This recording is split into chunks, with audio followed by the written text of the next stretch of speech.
વિદ્યાર્થી મિત્રો, આપણે વાત કરતા હતા કલીલ કણોના વીજભારની. તો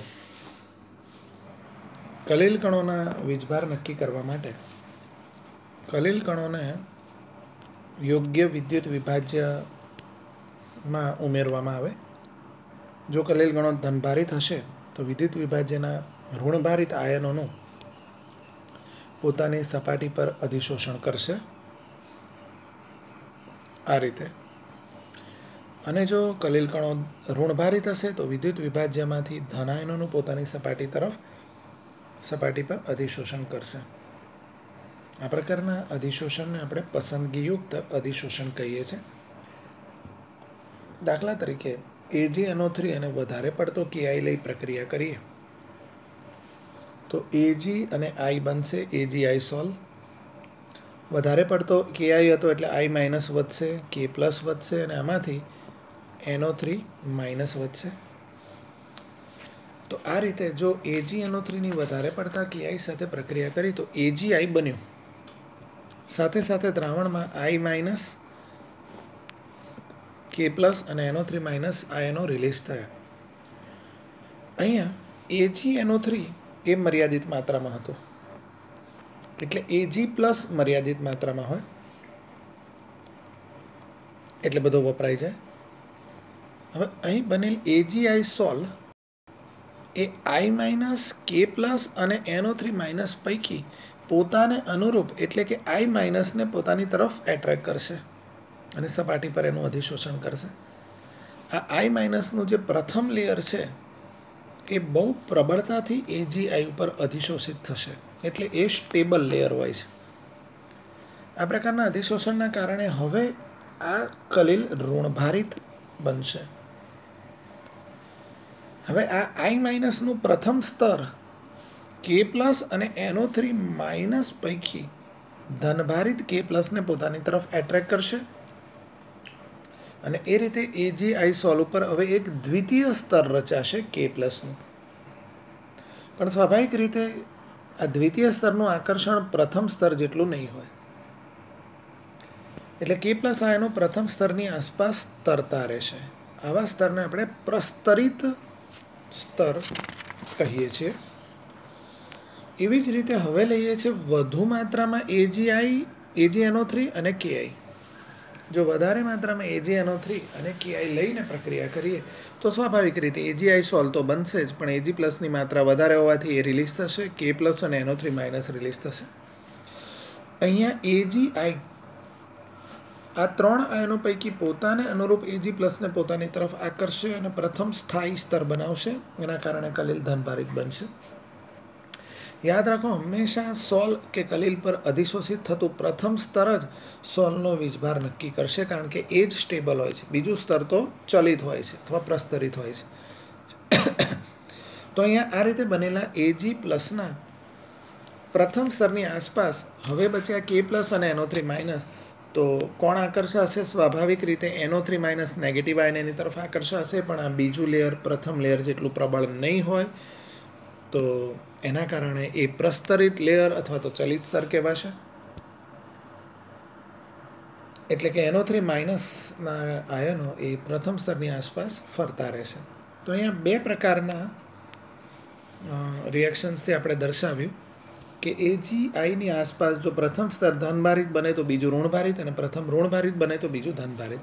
આમ સોલની આસપાસ બે વિરુદ્ધ વીજભાર ધરાવતા આયનોના સ્તરો રચાય છે, જેના સંયોગીકરણને સંયુક્ત રીતે હોલ્મહોલ્ટ્ઝ વિદ્યુતીય દ્વિસ્તર કહીએ છીએ. સામાન્ય રીતે કેપેસિટરમાં આવી રીતે પોઝિટિવ નેગેટિવની એક પ્લેટ હોય છે, જેમાં એક ધનભારિત તો બીજી ઋણભારિત પ્લેટ હોય છે. આ પ્રકારના વિરુદ્ધ વીજભારને લીધે અહીંયા ઇલેક્ટ્રિકલ પોટેન્શિયલ તફાવત સર્જાય છે. એવી જ રીતે અહીંયા પણ પ્રથમ સ્તર Ag+ ધારો કે અને બીજું સ્તર NO3- રચાય. આમ અહીંયા પણ બે સ્તરો વિરુદ્ધ વીજભાર ધરાવે છે એટલે એમની વચ્ચે કેપેસિટરની માફક જ પોટેન્શિયલ તફાવત સર્જાશે, અને આવા પોટેન્શિયલ તફાવતને આપણે વીજગતિક પોટેન્શિયલ અથવા તો ઝીટા પોટેન્શિયલ કહીએ છીએ. એક અન્ય ઉદાહરણ આપેલું છે, સમજીએ. FeCl3 ને વધુ ગરમ પાણીમાં ઉમેરીએ આ પ્રકારે, અહીંયા પણ દર્શાવેલું છે, તો સજળ Fe2O3 મળે છે, જે Fe+3 આયનોને પોતાની તરફ એટ્રેક્ટ કરી અને ધનભારિત કલિલ બનાવે છે. એ જ રીતે જો FeCl3ના દ્રાવણને NaOHમાં ઉમેરીએ ત્યારે પણ સજળ Fe2O3 બને છે, જે NaOHમાંના OH- આયનોને પોતાની તરફ આકર્ષે છે અને ઋણભારિત કલિલ આ રીતે બનાવે છે. નેક્સ્ટ ટોપિક જોઈએ, વિદ્યુત કણ સંચલન અથવા તો ઇલેક્ટ્રોફોરેસિસ અને વિદ્યુત અભિસરણ અથવા તો ઇલેક્ટ્રોઓસ્મોસિસ. કલિલ કણો પરના વીજભારનું અસ્તિત્વ નક્કી કરવા માટે વિદ્યુત કણ સંચલન પ્રયોગ કરવામાં આવે છે. આમાં એક યુ આકારની આ પ્રકારની કાચની પોલી નળીના બે છેડે પ્લેટિનમના ધ્રુવો આ પ્રકારે ડૂબાડેલા હોય છે અને એને પ્રબળ ધનભારિત અને ઋણભારિત કરેલા હોય, અને કલિલ કણોને બરાબર વચ્ચે નળીમાં મૂકવામાં આવે. હવે જો કલિલ કણો નેગેટિવ ચાર્જ એટલે કે અહીં કેથોડ તરફ આકર્ષાય તો સમજવું કે કલિલ કણો ધનભારિત છે, અને જો કલિલ કણો આ તરફ એટલે કે પોઝિટિવ ચાર્જ એટલે કે એનોડ તરફ આકર્ષાય તો સમજવું કે એ ઋણભારિત છે. મતલબ કે કલિલ કણો જો નેગેટિવ તરફ આકર્ષાય તો એ કલિલ કણો પોઝિટિવ છે, અને કલિલ કણો પોઝિટિવ તકતી તરફ આકર્ષાય તો કલિલ કણો નેગેટિવ છે, એમ સમજવું. આ રીતે આની મદદથી કલિલ કણોનો વીજભાર આપણે નક્કી કરી શકીએ છીએ. ત્યારબાદ જોઈએ વિદ્યુત અભિસરણ અથવા ઇલેક્ટ્રોઓસ્મોસિસ અથવા વિદ્યુત પરાસરણ. જો વિદ્યુત ધ્રુવો તરફ થતું કલિલ કણોનું સ્થાનાંતર, આજે અહીંયા સ્થાનાંતર થયું, એ કેટલીક રીતો દ્વારા રોકવામાં આવે તો વિક્ષેપન માધ્યમના કણો વિદ્યુત ધ્રુવ તરફ જવાનું શરૂ કરશે. આ ઘટનાને આપણે વિદ્યુત અભિસરણ અથવા તો ઇલેક્ટ્રોઓસ્મોસિસ અથવા તો વિદ્યુત પરાસરણ અથવા તો ઇલેક્ટ્રો ઇન્ડોસ્મોસિસ કહીએ છીએ. નેક્સ્ટ ટોપિક છે કલિલ કણોનું સ્કંદન. સમજીએ, કલિલ કણો એક જ પ્રકારનો વીજભાર ધરાવે, કાં તો પોઝિટિવ કાં તો નેગેટિવ. એટલે વિક્ષેપન માધ્યમમાં ફરતા ફરતા આ કણો એકબીજાની નજીક આવે ત્યારે આપણે અગાઉ જોયું એમ સમાન વીજભારના કારણે અપાકર્ષણ થાય એમની વચ્ચે, અને એના કારણે અસ્તવ્યસ્ત ફરતા રહે, અને એના કારણે કલિલ સ્ટેડી ચડવાઈ રહે. આમ કલિલની સ્થિરતા એના વીજભારના કારણે જ હોય છે એમ કહી શકાય. જો વીજભારને કોઈ પણ રીતે તટસ્થ કરી નાખો અથવા તો દૂર કરી નાખો તો કલિલ કણો એકબીજાની નજીક આવશે, સમુચ્ચય અથવા જથ્થો અથવા સમૂહ બનશે, અને ગુરુત્વાકર્ષણ હેઠળ એ નીચે બેસવા પ્રયત્ન કરશે, અને આ પ્રકારે કલિલ કણોનું નીચે બેસી જવું અથવા તો ઠરી જવું, એને જ તો આપણે કલિલનું સ્કંદન અથવા તો અવક્ષેપન કહીએ છીએ. બે પ્રકારના સોલ હોય, જળ વિરાગી એટલે કે જળ અપાકર્ષક, પ્રવાહી વિરોધી હાઇડ્રોફોબિક સોલ કહેવાય, અને જળ રાગી એટલે કે પાણી આકર્ષક, પ્રવાહી સ્નેહી, એને હાઇડ્રોફિલિક સોલ કહેવાય. તો સૌપ્રથમ જળ વિરાગી સોલનું સ્કંદન આપણે જોઈએ. વિદ્યુત કણ સંચાલન પ્રયોગ આપણે જે જોયો ઇલેક્ટ્રોફોરેસિસ દ્વારા, આ પ્રકારના પ્રયોગમાં જો કલિલ કણો ઋણભારિત હશે તો એ ધન ધ્રુવ તરફ આકર્ષાશે, અને કલિલ કણો ધનભારિત હશે તો ઋણ ધ્રુવ તરફ આકર્ષાશે, અને પછી તટસ્થ બનીને અવક્ષેપિત થઈ જશે. આ રીતે કલિલ કણોનું સ્કંદન થઈ ગયું. સોલને ઉકાળવાથી પણ સ્કંદન કરી શકાય. જો કલિલ દ્રાવણને ઉકાળવામાં આવે તો એમાંના કલિલ કણોની વિક્ષેપન માધ્યમના કણો સાથેની અથડામણો વધી જાય, એના કારણે કલિલ કણો પોતાનો અમુક વીજભાર ગુમાવી દેશે. જ્યારે કલિલ કણો પરનો વીજભાર અમુક હદ કરતાં ઘટશે ત્યારે એનું અવક્ષેપન થઈ જશે. ત્યારબાદ આપણે અગાઉ જોયું એમ ડાયાલિસિસ, એને દીર્ઘસ્થાયી પારશ્લેષણ કહે છે. અગાઉ જોયું હતું એમ જ અર્ધપારગમ્ય પડદાની બનેલી કોથળી, એમાં કલીલ દ્રાવણ ભરેલું છે. એને લાંબા સમય સુધી રાખી મૂકવાનું છે.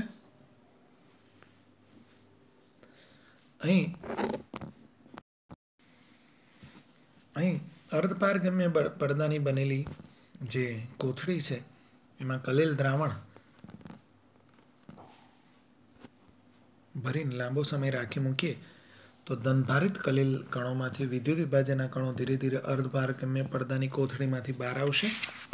એટલે ધીરે ધીરે અર્ધપારગમ્ય પડદાની કોથળીમાંથી બહાર આવવાના કારણે કલીલ કણો ન્યુટ્રલ બનતા જશે અને છેવટે કલીલ કણો વીજભાર રહિત બનીને અવક્ષેપિત થઈ જાય છે. ત્યારબાદ બે વિરુદ્ધ વીજભાર ધરાવતા સોલને મિશ્ર કરવાના છે. જ્યારે બે વિરુદ્ધ વીજભાર ધરાવતા સોલને સરખા પ્રમાણમાં મિશ્ર કરીએ ત્યારે વીજભારનું તટસ્થીકરણ થઈ જશે અને આંશિક અથવા તો પૂર્ણ રીતે અવક્ષેપિત થઈ જશે. દાખલા તરીકે Fe2O3.XH2O એ ધનભારિત કલીલ છે અને આર્સેનિક સલ્ફાઇડ એ ઋણભારિત કલીલ છે. આ બંનેને મિશ્ર કરશો તો એ બંને અવક્ષેપ સ્વરૂપ ધારણ કરશે. આ પ્રકારના સ્કંદનને આપણે કહીશું પારસ્પરિક સ્કંદન, કે જે એકબીજાના વિરુદ્ધ વીજભારના કારણે સ્કંદન પામે છે. વિદ્યુત વિભાજ્ય ઉમેરવાથી પણ સ્કંદન થઈ શકે. જોઈએ કેવી રીતે. જ્યારે કલીલ દ્રાવણમાં બહારથી કોઈ વિદ્યુત વિભાજ્યનું વધુ પ્રમાણ તમે ઉમેરી દેશો ત્યારે કોઈ નિશ્ચિત વીજભાર કાં તો પોઝિટિવ કાં તો નેગેટિવ ધરાવતા કલીલ કણો વિદ્યુત વિભાજ્યના ઋણ કે ધન વીજભારિત આયનો સાથે પારસ્પરિક પ્રક્રિયા કરે. એટલે કે જો કલીલ કણો ધનભારિત હશે તો વિદ્યુત વિભાજ્યના નેગેટિવ સાથે, અને કલીલ કણો ઋણભારિત હશે તો વિદ્યુત વિભાજ્યના પોઝિટિવ સાથે પારસ્પરિક પ્રક્રિયા કરે. એટલે એમના વીજભારનું એઝ યુઝ્યુઅલ તટસ્થીકરણ થઈ જાય અને એમનું અવક્ષેપન થઈ જાય. વિદ્યુત વિભાજ્યના જે આયન કલીલના સ્કંદન માટે જવાબદાર છે એને સ્કંદન કરતા આયન કહીએ છીએ. સામાન્ય રીતે વિદ્યુત વિભાજનનો ધન આયન એ આપણે કીધું એમ ઋણભારિત કલીલનું સ્કંદન કરશે અને વિદ્યુત વિભાજનનો જે ઋણ આયન છે એ ધનભારિત કલીલનું સ્કંદન કરશે.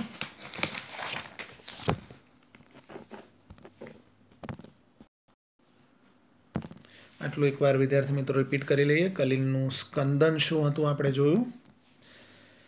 તો કલીલ કણોનું નીચે બેસી જવું એ ઘટનાને આપણે કલીલનું સ્કંદન કહીએ છીએ. બે પ્રકારના સોલ હોય, જળ વિરાગી અને જળરાગી. તો જળ વિરાગી કલીલના સ્કંદન માટે પહેલાં ઇલેક્ટ્રોફોરેસિસ પ્રોસેસ, એમાં આપણે જોયું કે કલીલ કણોને બરાબર નળીમાં વચ્ચે મૂકી પોઝિટિવ નેગેટિવ તકતીઓ, પોઝિટિવ અને નેગેટિવ ચાર્જ તકતીઓ એપ્લાય કરીએ એટલે ઋણભારિત કલીલ હોય તો પોઝિટિવ તકતી તરફ અને ધનભારિત કલીલ હોય તો નેગેટિવ તકતી તરફ આકર્ષાય અને ન્યુટ્રલ બને. કલીલને ઉકાળવામાં આવે, વધારે પડતું ગરમ કરવામાં આવે તો પણ અમુક હદે એનો વીજભાર નાશ પામે ને તટસ્થ બને. દીર્ઘસ્થાયી પારશ્લેષણમાં આપણે અગાઉ જોયું હતું એમ અર્ધપારગમ્ય પડદાની બનેલી જે કોથળી હોય એમાંથી વિદ્યુત વિભાજ્ય ધીરે ધીરે વિદ્યુત વિભાજ્યના કણો ધીરે ધીરે બહાર આવવા લાગે. એ રીતે કલીલ ન્યુટ્રલ બનતો જાય. બે વિરુદ્ધ વીજભારવાળા કલીલને આપણે મિશ્ર કરીએ, જેમ કે અહીંયા Fe2O3.XH2O ધનભારિત સોલ અને આર્સેનિક સલ્ફાઇડ ઋણભારિત સોલ, એ બંનેને મિશ્ર કરીએ તો બંનેના વિરુદ્ધ વીજભારના કારણે એ તટસ્થ બની જશે. એટલે આ પ્રકારના સ્કંદનને આપણે કહીશું પારસ્પરિક સ્કંદન. વિદ્યુત વિભાજ્યના ઉમેરણથી પણ કલીલને તટસ્થ બનાવી શકાય, સ્કંદન કરી શકાય. કેવી રીતે? તો આપણે વાત કરીએ એમ કલીલમાં બહારથી કોઈ વિદ્યુત વિભાજ્યનું વધુ પ્રમાણ ઉમેરો ત્યારે ધનભારિત કલીલ હશે તો વિદ્યુત વિભાજ્યના ઋણભાર તરફ અને ઋણભારિત કલીલ વિદ્યુત વિભાજ્યના ધનભાર તરફ આકર્ષાઈને ન્યુટ્રલ બને. અથવા એમ બી કહી શકીએ કે વિદ્યુત વિભાજ્યનો ધન આયન એ ઋણભારિત કલીલનું સ્કંદન કરશે અને વિદ્યુત વિભાજ્યનો ઋણ આયન એ ધનભારિત કલીલનું સ્કંદન કરશે. એટલે કે તટસ્થ બનાવીને નીચે બેસાડશે. અહીં વિદ્યુત વિભાજનનો જે આયન કલીલના સ્કંદન માટે જવાબદાર હોય, પોઝિટિવ કે નેગેટિવ, એને આપણે સ્કંદન કરતા આયન તરીકે ઓળખીએ છીએ. તો જળ વિરાગી કલિલના સ્કંદન માટેના આપણે 5 પદ્ધતિઓ જોઈ. વિદ્યુત કણ સંચાલન, પછી સોલને ઉકાળવાનું, દીર્ઘસ્થાયી પારશ્લેષણ, 2 વિરુદ્ધ વીજભારવાળા સોલને મિશ્ર કરવા અને વિદ્યુત વિભાજ્યને ઉમેરવાથી.